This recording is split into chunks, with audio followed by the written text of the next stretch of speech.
Sometimes in life we're faced with the situation when doing the best thing for us may just look like the worst thing for everybody else around us. And about 2 years ago I was faced with a situation like that. Go to college, get a good job, maybe get a good salary, maybe work for the rest of my life, or take a risk. And I'll tell you, I would not be talking to you right now if I didn't take a fucking risk. And you know, it never really made sense to me. At the age of 18, being around the same people, being in the same town, having the same experiences for the last 18 years, I'm supposed to spend hundreds of thousands of dollars to choose what I'm going to do for the rest of my life. You know what I say to that? Fuck that. Fuck that. Fuck. I can't fucking say this, holy shit. So I did the next logical thing. I started a detailing business, cleaning cars and boats for the next 3 months, working my ass off, saving just enough money to buy a one-way plane ticket to France, which I didn't know at the time, but was the best decision I have ever made. I need to interrupt before I tell you this story really quick, because I think it's very important to tell you why I'm even sharing this story with you in the first place. Every single decision that you make in life, no matter how big or small it may seem in the moment, the impact that it can have on you can be bigger than you could ever imagine, but only when you're following your gut and your intuition to what feels right with you. So this story is about the ripple effect and how powerful it can really be. And before I knew what there I was, standing in the airport with my big ass red backpack with absolutely no plan of what's to come. And after a long ass flight, a long bus ride to my sister's apartment in Le Havre, France, it literally felt like I was in a new world. And being by yourself, it is the coolest and scariest thing to experience a new place like a child again. And I remember my first night of this trip was literally the worst one of them all. Lying there in my sister's apartment, sleeping on the floor, trying to fall asleep, all I could think about was the fact that all my friends were on the other side of the world, back home, living a comfortable life, knowing they have their guaranteed future of going to college, getting a good job, and I had absolutely no idea what I was doing. And you know, that can be a scary thing, not knowing what you're doing, not knowing what's to come, and being on the other side of the fucking world by yourself and trying to figure that out. But I've come to realize putting yourself in a situation that makes you uncomfortable forces you to grow as a person. And that is the best thing you can do for yourself. And after that first night of feeling like I was fucking up my own life, on the second day, it would all turn around when I met the most beautiful French girl who would be the start of the most amazing trip of my entire life. And that's the best part about traveling. You finally get to be yourself again. Your entire life, you're around the same people in the same town. People create an image of who you are supposed to be. And breaking out of that can be fucking terrifying. But when you're in a new place, you're traveling, you are allowed to be yourself again. And on the second night of my trip, I met the most beautiful girl who liked me for who I really was, who didn't know anything about me. And there's so much beauty to meeting people and having relationships with people who like you for who you really are. And the next few weeks that I got to spend with her were some of the best of my entire life. And she taught me one of the most important lessons of my entire life, which she didn't even know. But being yourself is the best thing you can do for yourself. You have a 1 in a trillion chance of being born. Nobody has the same fingerprint as you. There is nobody just like you. You can't spend your entire life trying to become somebody that everybody else wants you to be. The only person that knows what's good for you is you. And you'll find once you start really being yourself, you'll meet the right people who can appreciate who you really are. But of course, all good things must come to an end, and after a couple amazing weeks with her, I made probably one of the worst decisions of that entire trip. Being dumb and broke, I decided to find some strangers online to live with.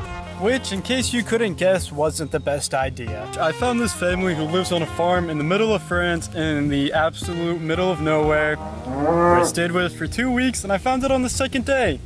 They didn't like Americans, and even though the family's slight dislike to me, there is still some beauty to staying with them.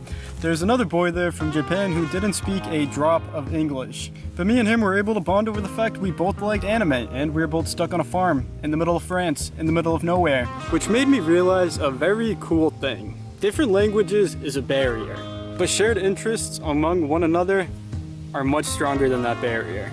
which on this trip there were so many different languages I couldn't speak. Yet so many different interests I found in other people and other cultures that I also had that we were able to bond over, despite not being able to talk to each other all the time.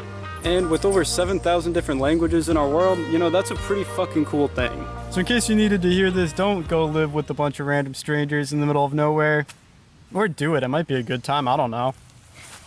And after staying on the farm in the middle of France, the rest of my trip taught me the most important lesson, which is literally the reason I'm talking to you right now. I got to travel down to the south of France, which had the most beautiful beaches with 70 degrees in the middle of the winter and the most amazing food. After that, I got to go to Spain and Barcelona, which was absolutely insane. And I got a cool tattoo there. From there, I went to Valencia, which had some pretty interesting vending machines, to say the least. We need those in America, by the way. After that, I went to Madrid, which was also absolutely beautiful and insane. From there, I would spend the last few weeks of my trip in Portugal and Porto and Lisbon, which I would meet the most amazing people, which showed me what it really means to follow your excitement in life. In Porto, Portugal, staying in this hostel with this amazing group of people who all came from all over the world, different ages, different backgrounds, which we were all just sharing the same interest of traveling and meeting new people. And some of these people spend their entire lives traveling, which at the time in my head, I couldn't even fathom that idea to be a thing. But somehow, with all their differences being from all over the world, knowing different languages, knowing different people coming from different backgrounds, they all made it work for them because they were following what truly makes them excited. They were following their passion. Which in that moment, staying with this group of people, it really sparked a flame in me and sparked the idea that I can actually make something special out of my life. Because even throughout this amazing trip, I still had this thing in the back of my head that said, oh, you need to go back home and you need to go to college, you need to get a good job and get your life together, whatever that means. But I've come to realize nobody really ever has it all together. Nobody really knows everything. And the people I have found that are the most happy are the ones who follow their excitement, are the ones who follow their passion and their joy and what makes them want to wake up every day with the fire burning inside of them. And traveling and being in a new place and meeting all these amazing people, that flame was lit inside of me. And in that moment, I decided that I will make something special out of my life. And after staying in Porto, I would go down to Lisbon for my last week where I got this amazing tattoo from a beautiful German girl. And I would go home after that, and that's where I can say my story really started. And here I am now.